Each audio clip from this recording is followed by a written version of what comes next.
I mean, I just think, from a salary standpoint, it'd be great for the women to be able to make more money. It's a lot of work. It's a lot of hard work. I think I saw something that said, like, one player that makes maybe $12 million on an NBA team could cover the whole WNBA salary. Yeah, that's insane. So that's kind of like crazy. And again, we're what, 26 years young, so it's not like we're comparing ourselves to the NBA, but I do feel like the pay gap would be something that, we could just take a donation around the NBA maybe.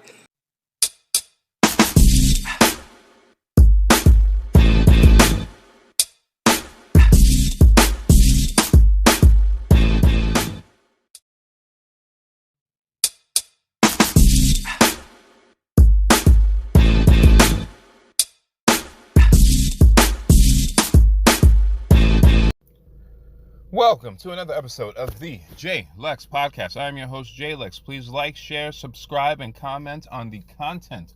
I appreciate you rocking with me. You know where to find it. Today's topic. Ladies, when does it stop? I've previously talked on this show about equality with provisions. I've talked about different topics as it pertains to women in modern society. Some people will probably, the more people listen to this, call me a misogynist. They'll call me a bunch of names, a sexist, blah, blah, blah. You're entitled to call me whatever it is that you want. If that makes you feel better, cool. The reality is, however, I speak the truth. I don't speak my opinion, because your opinion can be wrong at times. Yes, it can. At times, your opinion can be wrong when you don't have any information or stats to back it up. I back mine up. Everything that I say on this show, as it pertains to, I might be sarcastic. I might be a little bit of a jerk sometimes, but nevertheless, you get truth out of this. I don't say this because I necessarily enjoy it. I say it because it's the truth and it's necessary.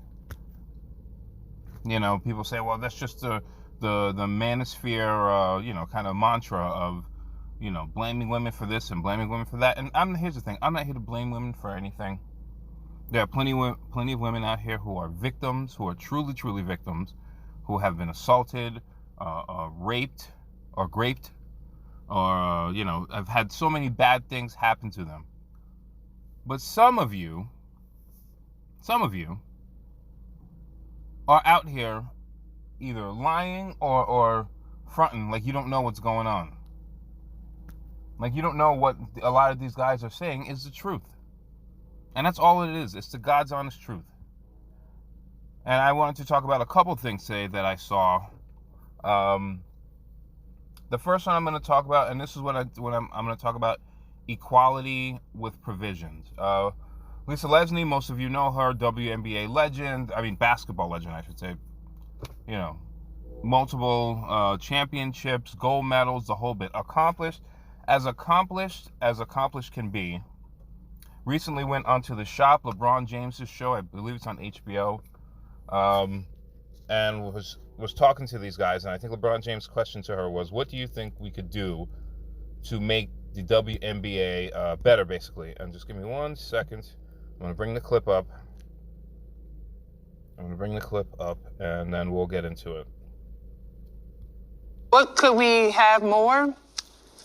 I mean, I just think, from a salary standpoint, it'd be great for the women to be able to make more money. It's a lot of work. It's a lot of hard work. I think I saw something that said, like, one player that makes maybe $12 million on an NBA team could cover the whole WNBA salary. Yeah, that's insane. So that's kind of like crazy. And again, we're what, 26 years young, so it's not like we're comparing ourselves to the NBA, but I do feel like the pay gap would be something that, we could just take a donation around the NBA maybe one night y'all don't go to the casinos. I have something on this, though, because it pisses me off.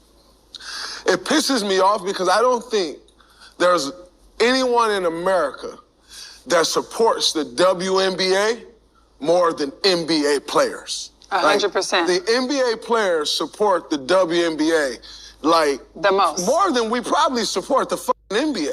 And it bothers me. You should be bothered because the WNBA players, I can tell you 100%, and we had a meeting for our 25th anniversary. We're like, do Zooms with the veteran, the legends of the league or whatever, and just talking about it. And I told them on that call, the number one supporter that we have, you guys never focus on, and that is the NBA players.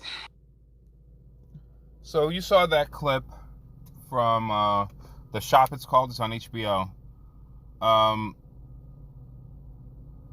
My thoughts, once again, some people are going to call me misogynist, but we have to,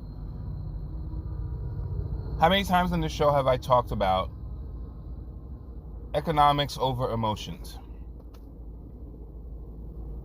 Economics over emotions. In the 26 years that the WNBA has existed, it has never turned a profit. In 26 years. Now, I know that, that could change, and that would be great. But you can't compare the WNBA to the NBA. At the end of the day, this is all about entertainment. Okay? And to Lisa Leslie, you're a legend, and there's no questioning that. But the WNBA is not a good product from an entertainment standpoint. How do we know this? Because the market says so. That's not saying these women aren't talented. Those are two totally different things. Let's not put them in the same category. These women are amongst the most talented people in terms of basketball on the planet. No questions asked. But what we're not going to sit here and pretend is as if the WNBA is some great product that people are missing out on. It's not. I tried to get into the WNBA. I tried to show support to it. Since 96, when it first came out, the New York Liberty played the Los Angeles Sparks. Rebecca Lobo and Lisa Leslie were like the stars of the team at the time. They're great players. But women's basketball is not a good form of entertainment. Has nothing to do with skill. It has to do with entertainment. I believe, I don't remember the player's name right now. One of the other players came out, it wasn't Maya Moore, a while back on ESPN, and basically said, or it wasn't ESPN, she was being interviewed, and she's, they were asking her about, what do you think should be done? And she basically came out and said, well, maybe we should play in our bras and panties to get people to watch. You have to understand where you are in the world. You have to understand your audience. A lot of women watch the WNBA. But a lot of women, including former basketball players and athletes, don't watch the WNBA. Why? Because it's not a good brand of entertainment. It's not worth sitting down and watching for 2 hours. And I know some people say you should just support regardless. Well, I disagree with that. We don't sit here and boo-hoo when shows get canceled on Netflix or, or Fox or whatever other station that you want to talk about. I mean, unless you were a fan of the show. But we don't boo-hoo when those shows get canceled. Why? Because the marketplace said we either like the show or we don't. It's one or the other. We don't boo-hoo for those actors and actresses who just lost jobs. Had it not been for the NBA subsidizing the WNBA, it would cease to exist. How do we know? Because once upon a time, even before the WNBA existed, or it was right around the same time, I should say, there was a league. I'm going to look it up for you. It was called the American Basketball League. They suspended, this is back in 1998, they suspended their operations because they were unable to stem its financial losses in its third season in existence. 3 seasons they survived. They were a third of their way into the season when the board of directors decided to halt operations. Why? Because they were not making money. So there was a There was an ABL, and then there was a WNBA, and the WNBA ended up surviving. Why? Because the NBA, the National Basketball Association, the men's league, subsidizes it. And as I mentioned to you before, in the 26 years that they've been in existence, they haven't made a profit. They're always in the red. Why should NBA players, if they choose to do it, that's different. Why should NBA players have to give a dime to the WNBA? This is what you guys wanted. You wanted equality. You're already being subsidized by the men's league. And no business that I'm familiar with, maybe excluding, government's not really business, but it sort of is. No private sector business that I know of would take losses every year and continue to give you guys employment. This is why I don't have an issue when some of the WNBA players decide, before the whole Brittany Griner thing, unfortunately, decide to go play overseas because they can get more money. And I have no issues with that. That's free market. Just don't bring, CBD oil or marijuana oil or whatever it was that Brittany Griner brought over into Russia.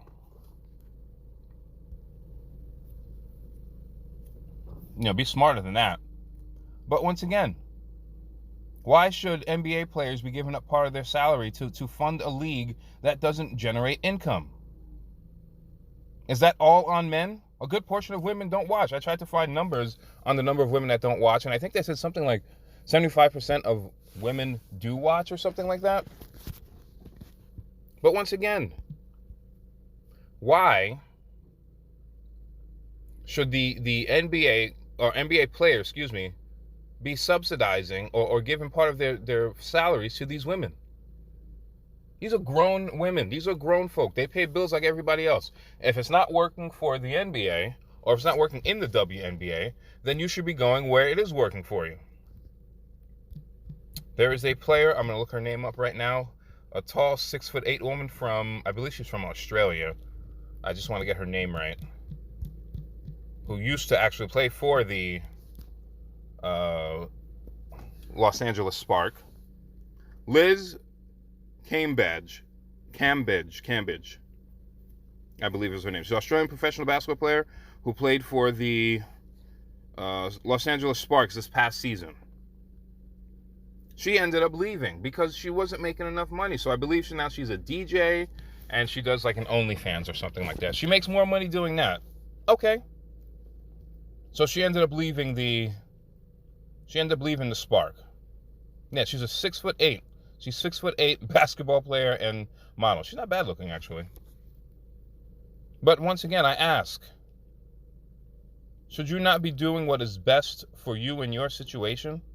It is not incumbent upon men in this day and age to be handing over their checks, or they shouldn't be forced to. And the NBA does everything it can. The NBA players do everything they can to help the WNBA players. But as I said before, it's not about your feelings or emotions. It's either entertaining or it isn't. And if it's not entertaining, then people aren't going to watch. There are some of these players who believe that they should be getting equal to what the NBA players are getting. Are you kidding me? You're in the negative. You're in the red. You don't even break even. As I mentioned before, this is all economics. This is all Excel spreadsheets. When Adam Silver and whoever else handles the WNBA or the NBA looks at those WNBA numbers, they can't justify giving these women pay raises. So I guess some of the women they fly. They don't fly charter flights. I think the Liberty tried to do something like that. And then they were going to get in trouble with the league because they were going to land on the free agents because I believe, what's his name now? James Dolan owns the Liberty. So he was going to get them charter flights, which was going to lead to more players wanting to go play for the Liberty. But the league doesn't make enough money. Most of these teams who have charter flights and things along those lines, new stadiums, etc., generate income. This is the private sector. You can't be in the red and then ask for a million things. It doesn't work. In what alternate dimension is this okay?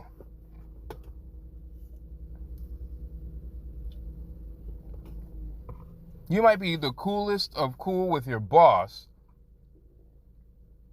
I mean, unless you're sleeping with the person. But you might be cool with them. But when it's time to talk about that, when it's time to negotiate the re-up, are y'all going to be cool? You think your boss is going to give you more than he or she absolutely has to? What do you think? They're gonna go to you and they're gonna say, you know what?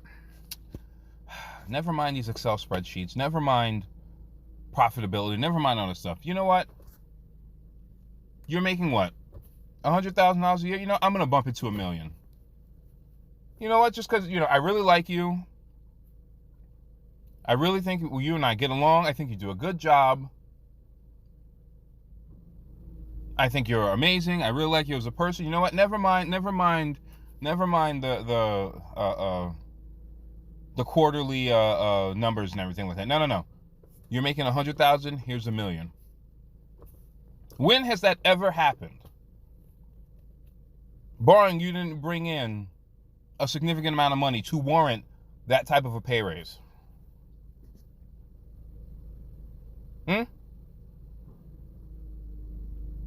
It's rhetorical, I know, but nevertheless, when has it ever happened? I know people who work on Wall Street who bring in $50 million a year to the company. And they mostly work off of commission. So, of course, they got a base salary to cover their bills, and then the rest of it, or even if people who you know like sell life insurance and stuff like that, you get a base salary to cover you. Everything else is off of commission. So they really work hard for those quarterly checks, those quarterly bonuses, the year-end checks. That's where their money is made. When have you ever, as a life insurance agent, as a Wall Street person of any kind, seen somebody say, you know what, you were making $100K last year. You know, I'm going to bump it up to $2 million. You know, forget $2 million, $5 million. It's all based upon the numbers that you bring in. And like I said before, I know people who made $50 million who only make $1 million annually before taxes. That's 2%. We're about to, at least from what I've read, we're about to go into a recession right now. You think some people might not even be getting a Christmas bonus this year? They'll be lucky if they have a job. But once again, I ask, ladies, ladies, what do you think of this? Do you think NBA players should be out here giving up part of their salaries to fund the lifestyle of a bunch of women who are supposed to be strong and independent? That's why somebody like Candace Parker, great basketball player, has a job on TNT. She has a nice, I shouldn't say cushy, but a nice TV job. Shaquille O'Neal, Kenny Smith, Charles Barkley, and Ernie Johnson just got re-upped by TNT. You think they did it because they just like them? They do it because they have the best, one of the best sports shows in the history of television, but one of the best basketball shows on right now, probably the best. When we go to watch an NBA game on TNT, part of that experience is not just the basketball game itself, but watching those four guys. You can see such a difference when Ernie, Charles, and Kenny go to do the NCAA tournament in March. And it's just Shaq with D-Wade, Candace Parker, and I forget the other gentleman's name. It's such a difference. We go to watch the game, and we go to watch those guys interact with one another. We don't even need them to, at this point, we don't even need them to talk basketball. That's like 10% of their job. The other 90% is just to entertain us. And they get paid accordingly. Why? Because they are entertaining. That's taken years.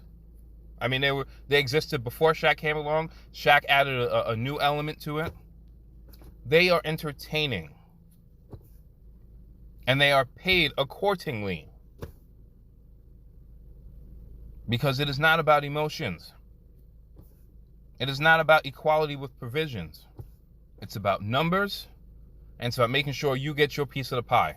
Okay? Another one. I know a lot of people don't like him. Stephen A. Smith. Okay? I know a lot of people don't like him. They think he's corny, blah, blah, blah. I get it. But he's the $1 million man at ESPN. Why? Because he has an audience. And he keeps everybody else employed there. I mean, he has special guests, things along those lines, but it's not about emotions. It's not about provisions. You see, some of you women, not all of you, some of you, as I've said before, want all the trappings of being a man. You want the cachet, you want the power that comes with it based upon the position, but you don't want the other side of it. This is the other side. You're not a very entertaining brand of basketball. Okay? I don't see us boo-hooing for the men's team or the men's soccer team. Not a very entertaining form of sports. The women do very well. I know they were back in the day arguing, and I was arguing for equal pay, and I was on the front lines like, yes, they should be paid because they actually made money. The women's team, I think it was the last World Cup. Yeah, I think it was the last World Cup. Made something like $20 million. And the men's team was in the negative. Of course, I think they should be paid. They should be paid double or triple. What ended up happening was they renegotiated and they got a bunch of other things like health insurance and all that. So they didn't get so when you hear they don't get paid equal to men, you also have to understand the numbers behind it because there's like health insurance, travel, etc. But they still get a lot that they weren't getting before. They negotiated and then they realized, oh, we're not getting the same again. And then I think it's the international, I forget what the name is right now, came out of nowhere and said, no, we already negotiated with you. And then they got mad. But yes, if you're talking on a dollar per dollar basis, absolutely the women's soccer team should be paid because every 4 years, people will go out and support them. And the men's team is not very good. Well, the U.S. men's team is not very good. So guess what? People don't watch. They watch Ronaldo. They watch Messi, amongst other international soccer players. But we have to stop this foolishness of equality only when it works in your favor. No. That's not how equality works, ladies. Please. The other topic I wanted to get into today was Meghan Markle. Obviously, you know who she is. I'm not going to bore you to death with all the information. She was a TV star who ended up marrying Prince Harry, the whole bit. We know all of that. She recently came out. Let me pull the article up here. Years after doing this show, I guess when she first started, before she was on Suits, she did Deal or No Deal. She was one of the models on there. And she's now recently coming up talking about why she decided to quit the show Deal or No Deal with Howie Mandel on her podcast, I believe, which is on Spotify. She did 34 episodes, which involved contestants with like 26 briefcase. You can go and look it up. I'm not going to bore you with all that.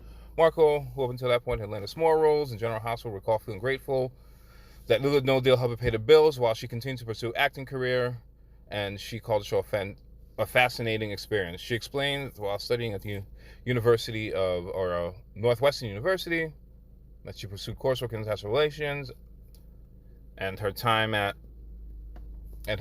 Deal or No Deal made her miss feeling valued specifically for her brain. She said about the show, we were given spray tan vouchers each week because there was a very cookie cutter idea of precisely what we should look like. It was solely about beauty and not necessarily about brains. Duh. In explaining why she ultimately quit the show, she said, I was thankful for the job, but not how it made me feel, which was not smart. She felt objectified, and it didn't make her feel good. Let me see if I can. Didn't make me feel my stomach, knowing that I was so much more than just being objectified on stage. You see, here's the thing. And I saw this now. I saw this also, another woman, I think she was a She used to be an adult film star. I don't partake in that. I know some of you saying, yeah, you're full of shit. Whatever. I don't partake in that. But I believe her name is Lana Rhoades, a former adult film star. You know, YouTube likes to like put things in your your queue. So occasionally I'll go through it. I had no idea who she was. And without going into all the gory details, basically, she tried to go on a podcast, or she had a podcast, or whatever the case might be, and essentially blame the men of the industry for her doing porn. Prawn, whatever you want to call it. Now, I have a question. Were you forced to do that? Or were you compensated for doing that? See, those are two totally different things. If you're saying you were forced, they forced you into it, they beat you up, whatever the case might be, absolutely, they should be thrown under the jail.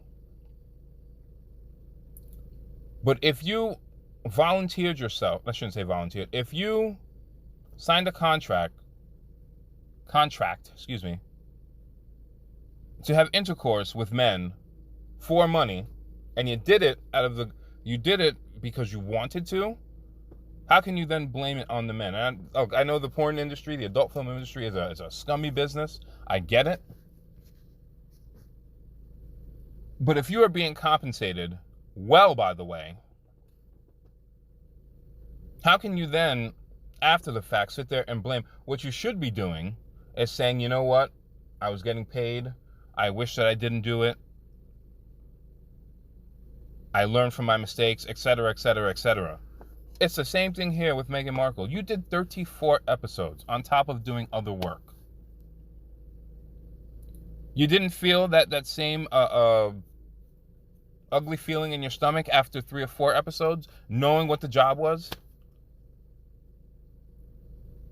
Where's the accountability? You knew what the job was.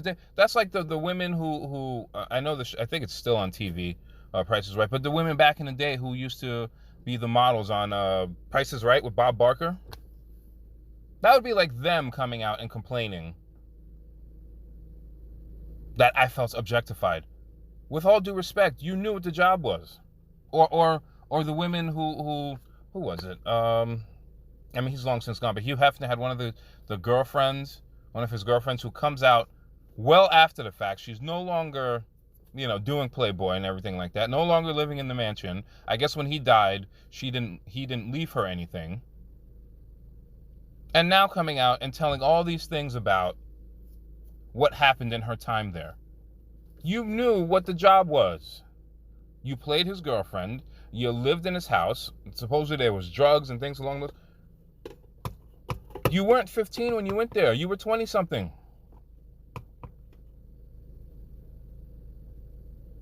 Did he force you, or did he force you for all those years? Did he tie you up and say you can't go anywhere? You had a reality show. You made good money on it. And now after the fact, now that you regret the things that you did, you want to sit there and solely pull it on him. Where is the responsibility on your part?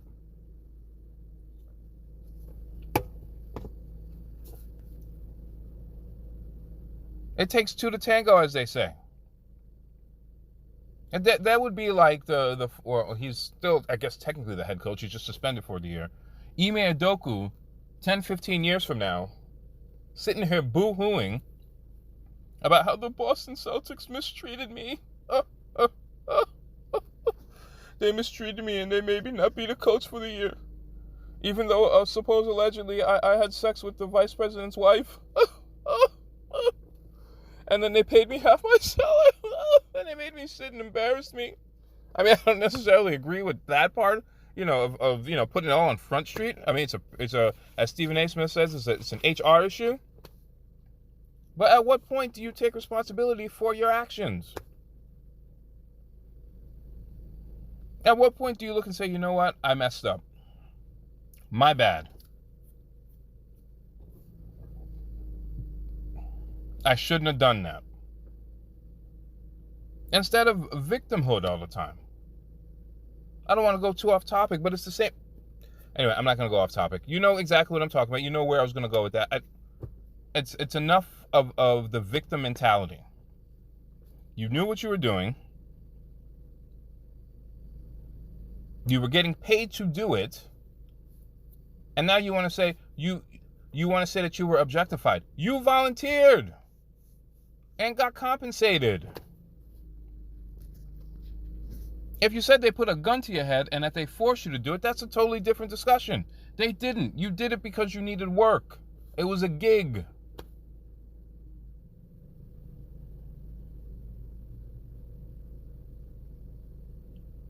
You learn from your experiences and you move on.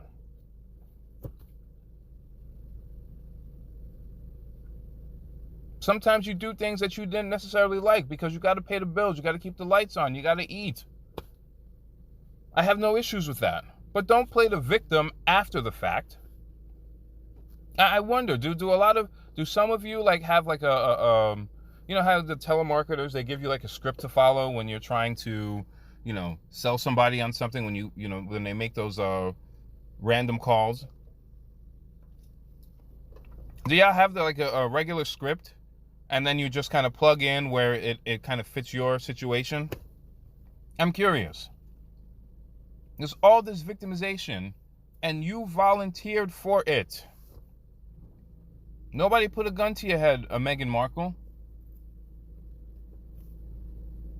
Nobody put a gun to your head, Ime Hidoku. You did that. Lana Rhodes, I believe her name is. You did that. And you got a direct deposit. Every week, 2 weeks, month, whatever it was. Nobody wants to take responsibilities for the things that they did. Because maybe they've become parents now.